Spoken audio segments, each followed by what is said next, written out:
It being Women's History Month and all, Moody's Analytics has a new report out about the gender pay gap, and the numbers are pretty astonishing. Moody's says that $7 trillion a year could be added to the global economy if there were more women in the workforce and they faced fewer roadblocks to their career growth. Just closing that gap in developed economies would raise global economic activity by about 7%, even more if you get the rest of the world on board.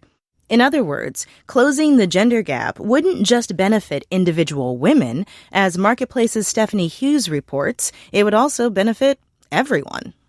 24-year-old Maria Malikzada studied law and political science at a university in Kandahar province in Afghanistan until December, when the Taliban banned women from universities. She's had to defer her dream of becoming a lawyer and representing other women.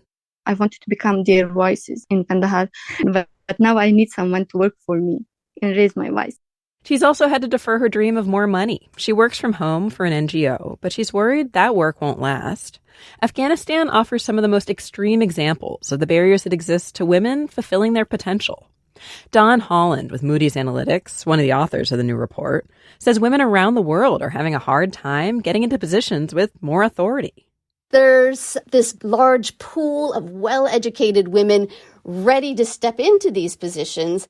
Holland found that if there were more women in the workforce and fewer roadblocks to their career growth, the global economy would grow by at least 7%, and that'd be massive. Economic growth matters because it raises our average living standards. If you're raising the average living standards of women, single mothers in particular, you're also addressing some issues of inequalities. The research says there are things that can help, from giving women educational opportunities to providing paid maternity and paternity leave and lowering the cost of childcare. But Holland notes the patriarchy makes all of that really hard.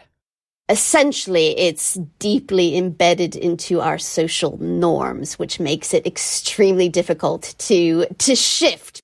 That's something 43-year-old Ana Maria Diaz knows firsthand. She was a freelance stylist in the fashion industry in New York, loving it despite the grueling hours, but not earning enough to cover childcare for her 2 kids. I think nobody really talks about what the first maybe 4 years of childcare really cost.